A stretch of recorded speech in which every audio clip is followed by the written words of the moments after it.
Welcome to பிரிஜ்மா 2.1 channel. இன்றைக்கி நம்ம பார்க்க போகிறது வந்து சின்ன வெங்காயம் போட்ட ஒரு சட்னி. இது நல்லாயிருக்கும். எப்போவுமே நம்ம ஒயிட் சட்னி இப்படியே அரைச்சி இது வந்து ஒரு டிஃப்ரெண்ட்டாக இருக்கும். ட்ரை பண்ணி பாருங்கள். இதுக்கு தேவையான பொருள் என்னென்னா தேங்காய், சின்ன வெங்காயம், பூண்டு, புளி, மிளகா வத்தல். உங்களுக்கு எவ்வளோ காரம் நீங்கள் சேர்த்துக்குவீங்களோ அதுக்கு தக்கன நீங்கள் வத்தல் எடுத்துக்கோங்க. இவ்வளோத்தையும் நீங்கள் எடுத்து அதை மிக்சியில் ட்ரான்ஸ்ஃபர் பண்ணிவிட்டு மாற்றிட்டு அதில் கொஞ்சம் தண்ணி சேர்த்து தேவையான அளவு உப்பும் சேர்த்துக்கோங்க. சேர்த்து நல்ல ஒரு பேஸ்ட்டாக அரைச்சி எடுத்துக்கோங்க. இந்த சட்னி கொஞ்சம் தண்ணியாக இருந்தால் தான் நல்லாயிருக்கும். இதில் நம்ம பொரிக்கடலை சேர்த்து அரைக்கக்கூடாது. ஏன்னா இந்த சட்னி நல்லா கொதிக்கணும். நம்ம சட்னி பொதுவாக ரொம்ப கொதிக்க விட மாட்டோம். கொஞ்சம் லைட்டாக சூடானோடனே ஆஃப் பண்ணிடுவோம். ஆனால் இந்த சட்னி கொஞ்சம் நல்லா கொதிக்கணும். அப்போ தான் அந்த வெங்காயத்தோட வாசம் போகணும். இப்போ நான் நல்லா அரைச்சி எடுத்துக்கிட்டேன். இந்த பேஸ்ட்டை நல்லா அரைச்சிட்டு இந்த தண்ணி திரும்பவும் ஆட் பண்ணி நல்லா அரைச்சி எடுத்துக்கணும்.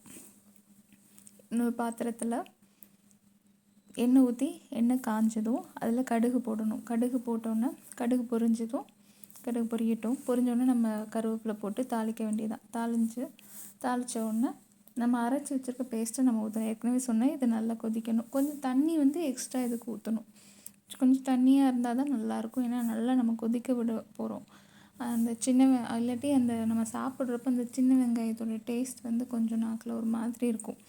அதுக்காண்டி தான் இந்த சட்னி. இது வந்து நல்லா அந்த சட்னியை நல்லா கொதிக்க விட்டு நம்ம பண்ணுறோம். நல்லாயிருக்கும்.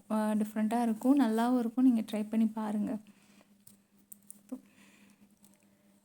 கடுகு பொரிஞ்சிடுச்சு.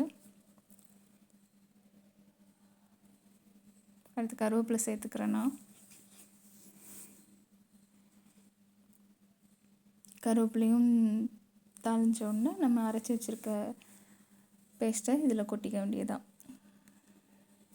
இன்னும் கொஞ்சம் தண்ணி நம்ம சேர்த்துக்கணும்.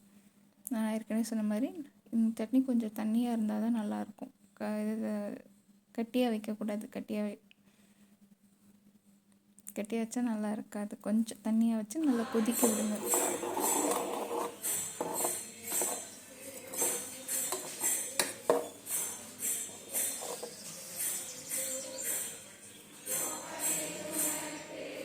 இதையும் கருவேப்பிலை போட்டு அரைச்சிக்கலாம். ஆனால் டேஸ்ட்டு கொஞ்சம் நல்லா இருக்குது இதில். ஓகே, உங்களுக்கு ஓகேனா நீங்கள் கருவேப்பிலை கூட இது கூட ஒரு கொத்து கொஞ்சம் கையளவு எடுத்து நீங்கள் அதில் போட்டு அரைச்சி நீங்கள் பண்ணிக்கலாம். உங்களுக்கு அந்த டேஸ்ட் பிடிக்குன்னா பண்ணுங்கள். இல்லாட்டி நீங்கள் இப்படியே பண்ணி ட்ரை பண்ணி பாருங்கள்.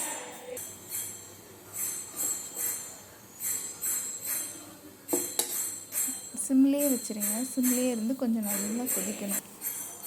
நல்லா இப்போ தான் கொதி வருது. கொஞ்சம் கொஞ்சமாக கொதி வருது. கொஞ்சம் கொதிச்சுக்கிட்டே இருக்கட்டும்.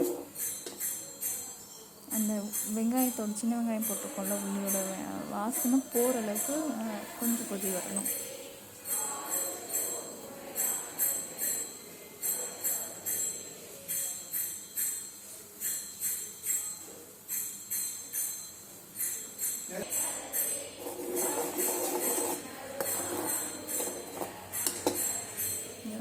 நல்லா கொதிக்குது. சட்னி ரெடி ஆயிடுச்சு. எனக்கு இடியாப்பம் தான் பண்ணேன். இடியாப்பம் இடியாப்பத்துக்கு இது வச்சு சைடிஷ் வச்சு பாருங்கள், நல்லாயிருக்கும். நீங்கள் தோசைக்கு கூட ட்ரை பண்ணி பாருங்கள். இட்லிக்கு, தோசைக்கு, இடியாப்பத்துக்கு நல்லாயிருக்கும். எப்போவும் ஒரே மாதிரி பண்ணுறதுக்கு இது கொஞ்சம் டிஃப்ரெண்ட்டாகவும் இருக்கும். ஓகே, நம்ம சேனலை சப்ஸ்கிரைப் பண்ணு.